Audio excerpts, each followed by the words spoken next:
ஹரியும் அனைவருக்கும் இனிய தமிழ் புத்தாண்டு நல்வாழ்த்துக்கள். ஸோ இன்றைக்கி நம்ம அன்னைக்கு ஒரு குழந்தையோட பகவத்கீதா வீடியோ பார்த்தோம் இல்லையா? இன்றைக்கி அதே மாதிரி இன்னொரு குழந்தையோடைய பகவத்கீதா வீடியோ நம்ம பார்க்க போகிறோம். ஸோ பகவத்கீதா எப்படி சொல்கிறாங்க, அவங்களுடைய அந்த குழந்தை வாயிலிருந்து எவ்வளோ அழகான வார்த்தைகள் வருது அப்படின்றது தான் நம்ம பார்க்க போகிறோம். வாங்க இந்த குழந்தை எப்படி சொல்கிறாங்கன்னு நம்ம பார்த்துட்டு வரலாம்.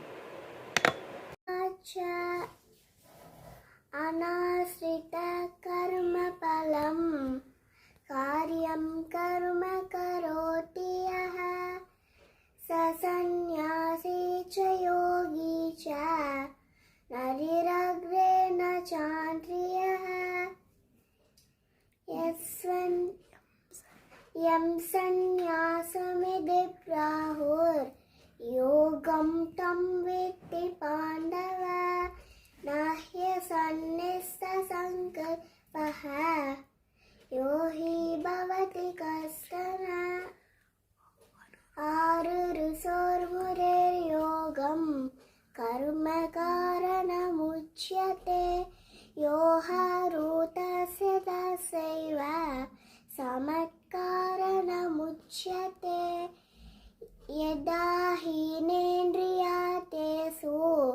न कर्म स्वनुसज्जते सर्वसङ्कल्पसन्न्यासी यो हरूतस्तदोच्यते उद्धरेदात्मनात्मानं नात्मानमवसादयेत् आत्मैव ह्यात्मनोर्बन्धुः आत्मैव रिपुरात्मनः बन्धुरात्मात्मनस्य येनात्मैवात्मना जितः अनात्मनस्सु शत्रुत्वे वर्तेतात्मैव शत्रुवत् जितात्मनः प्रशान्तस्य परमात्मा समाहितः शीतोष्णसुखदुःखेषु तथा मानापमानयोः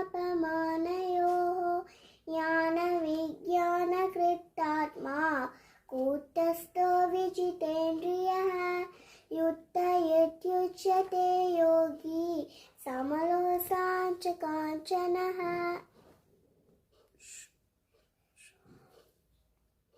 பார்த்தீங்களா, பகவத்கீதா எவ்வளோ அழகாக அந்த குழந்தை சொல்லியிருக்குது. ஸோ கற்றுக்கிறதுக்கு வயசு கிடையாது. எந்த வயசுலனாலும் எப்படினாலும் எப்போ வேணாலும் கற்றுக்கலாம். ஆனால் குழந்தை வயசில் அதை எஃபர்ட் எடுத்து, அது தப்போ சரியோ அது வேறு, அதை சொல்ல ட்ரை பண்ணி அந்த குழந்தை அழகாக சொல்கிறாங்க. பார்த்தீங்களா, உண்மையிலே அந்த குழந்தைக்கு அவ்வளோ டேலண்ட் இருக்குது. கிருஷ்ண பரமாத்மாவுடைய அருள் கிடைக்கட்டும். இன்னும் நிறைய குழந்தைகள் வெளி உலகுக்கு தெரியாமல் இருக்கிறாங்க. ஸோ நம்ம ஒரு ஆளையாக தெரியப்படுத்துவோம். Thank you so much. ஹரியூ.